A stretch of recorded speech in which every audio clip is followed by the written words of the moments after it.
Assalamualaikum warahmatullahi wabarakatuh. Om Swastiastu, salam kebajikan, salam budaya, salam salve. Baik, nama saya Maria Vita Bella, NIM 2213010015, FPKP Budidaya Perairan kelas A, Universitas Nusa Cendana Kupang.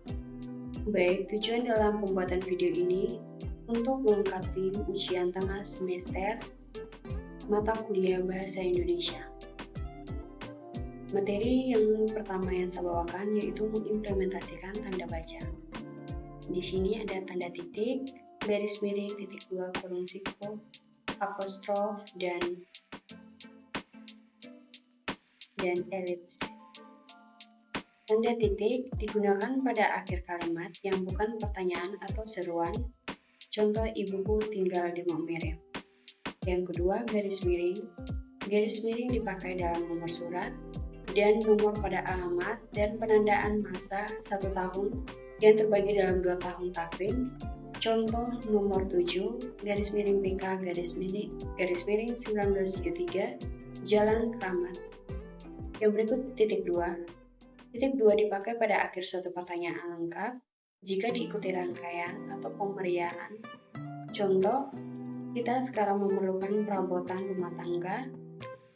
Titik 2, kursi, meja, dan lemari. Yang berikut, kurung siku.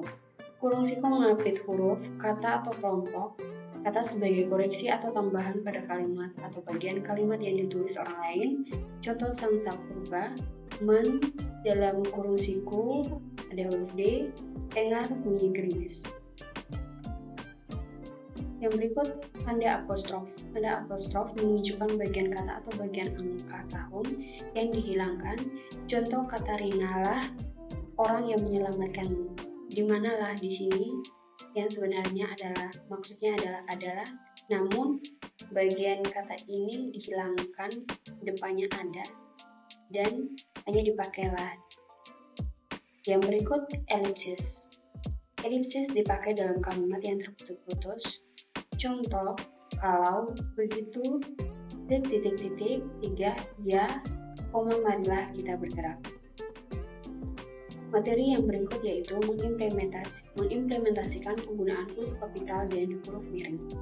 Penggunaan huruf kapital digunakan sebagai huruf pertama pada awal kalimat. Contoh, saya seorang mahasiswa, yang diakhiri dengan tanda titik. Mereka datang tepat waktu, yang diakhiri dengan tanda titik. Mahasiswa belajar menulis berita, yang diakhiri juga dengan tanda titik. Setiap hari mereka membaca buku, yang diakhiri dengan tanda titik. Huruf kapital dipakai untuk menyebutkan nama Tuhan, termasuk kata ganti untuk Tuhan, nama agama, dan kitab suci. Contoh, Islam Weda, di mana setiap kata dalam kalimat tersebut diawali dengan huruf kapital. Kristen, Injil, yang setiap kalimat kata diawali dengan huruf kapital. Diikuti dengan Hindu Buddha, yang dimana setiap katanya diawali dengan huruf kapital. Lalu Maha Kuasa, dimana di sini diganti untuk nama Tuhan, yang berarti M di sini diawali dengan huruf kapital. Huruf kapital digunakan sebagai setiap unsur nama orang, misalkan Katarina Sanda, di mana setiap kata diawali dengan huruf kapital. Diikuti Maria Bella, yang dimana setiap perkataannya diawali dengan huruf kapital.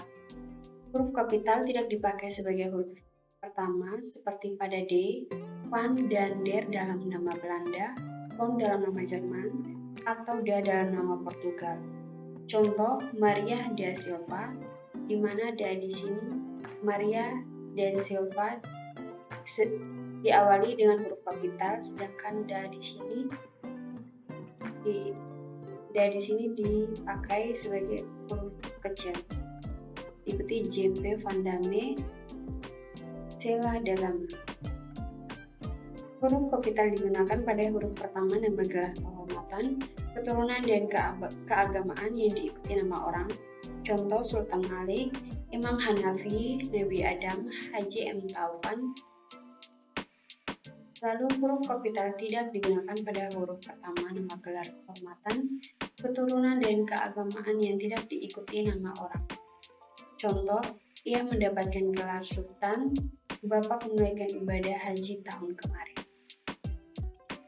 Huruf kapital tidak dipakai untuk menuliskan huruf pertama kata bin atau binti. Contoh, Muhammad Taufik Kuncoro bin M. Taufan, Angga Putra bin Zainar, Fatimah binti Ahmad, Siti Aminah binti Abdul Karim. Huruf kapital sebagai huruf pertama unsur nama jabatan yang diikuti nama orang, nama instansi, atau nama tempat yang digunakan sebagai pengganti nama orang tertentu. Contoh Presiden Soekarno, Profesor Sugeng, Jenderal Soedirman, Bupati Sleman. Yang berikut, penggunaan huruf miring. Huruf miring dalam cetakan dipakai untuk mengkhususkan atau menegaskan huruf, bagian kata, atau kelompok kata. Contoh, kata fit diawali dengan huruf V. Referan pramugara berbeda dengan pramugari. Dia bukan seorang dosen, melainkan wartawan.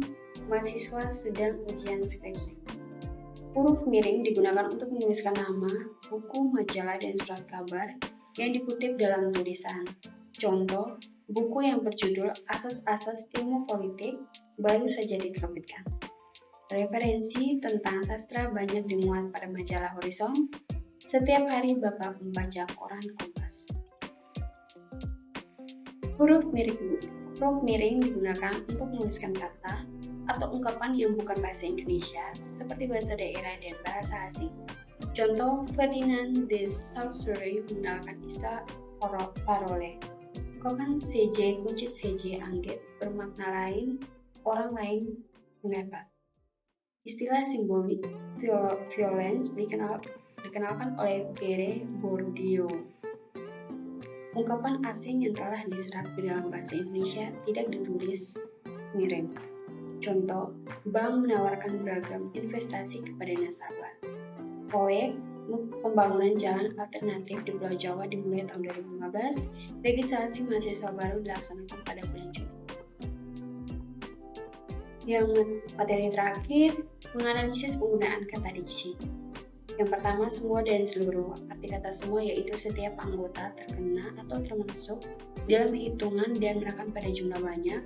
Contoh, semua warga diusingkan.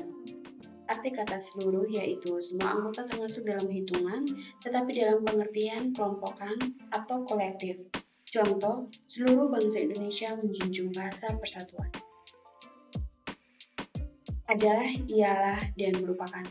Arti kata adalah dalam KBBI adalah termasuk dalam kelas kata verba atau kata kerja.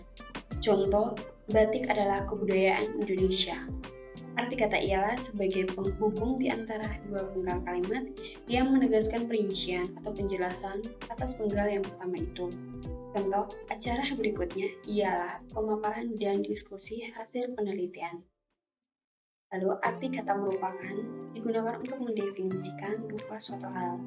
Contoh, Indonesia merupakan negara kepulauan. Yang terakhir, yaitu dan yakni. Arti kata yaitu dan yakni berfungsi sebagai penghubung atau menjelaskan rincian atau pengurai kata atau sebagai keterangan pada salah satu unsur kalimat. Contoh yaitu, keluarga kami berjumlah 6 orang, yaitu ibu, kakak pertama, kakak kedua, kakak ketiga, dan saya si bungsu. Contoh yakni, yaitu Presiden Jokowi berkunjung ke Maumere dengan ditemani 2 orang menteri, yakni Menteri Kesehatan dan Menteri Pendidikan. Terima kasih.